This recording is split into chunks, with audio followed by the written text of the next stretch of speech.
This is the Sony FX30 in the cinema line. So you get all your paperwork, Sony guides, catalyst browse, and your manual. Up top here you get a USB-C to USB-A. You get nothing on this side. This is probably for, like, if you get the XLR handle adapter, you probably get that in this area here. On this side you get Sony FX30 battery.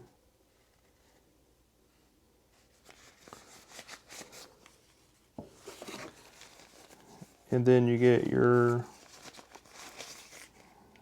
USB power adapter here for your USB-C to USB-A cable. One thing to note, you get the Sony battery, but you can only charge it via your camera. So I had to get a Sony charger, and I also got an additional battery, but you'll have to get a Sony charger. That is not included. So now we get to the good part here. Now I'm coming from a Panasonic GH5, so this is my first time using Sony camera, so you can see how awesome that looks. It's got a pretty great grip here. I have rather large hands, so this is pretty nice.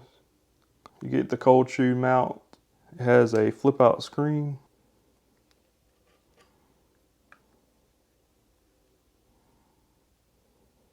Mounting options, so if you want to do vertical or horizontal. This is the same body as the FX3. It's just a APS-C crop sensor. And then the only thing that differs, these mounting options are black versus, I think on the FX3 it's gray. So if we look on the right side, so to get to the SD card, you'll slide that down and slide over.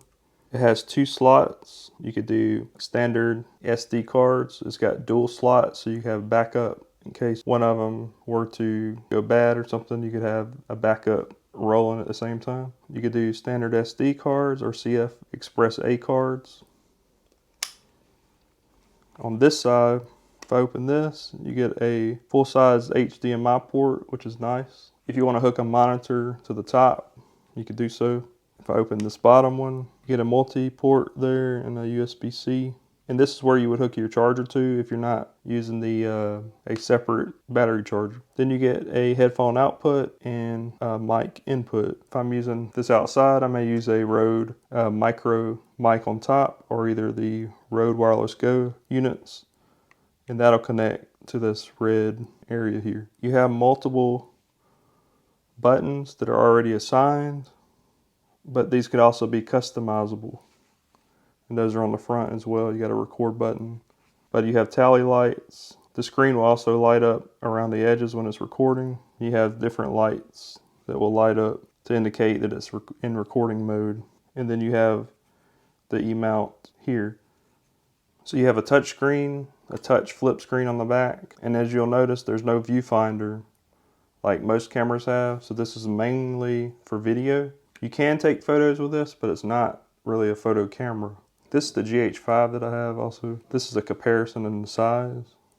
I will say this is probably a little bit lighter. This one's supposed to have really great autofocus, which this one does not. I'm really looking forward to learning this system and seeing how the camera works out.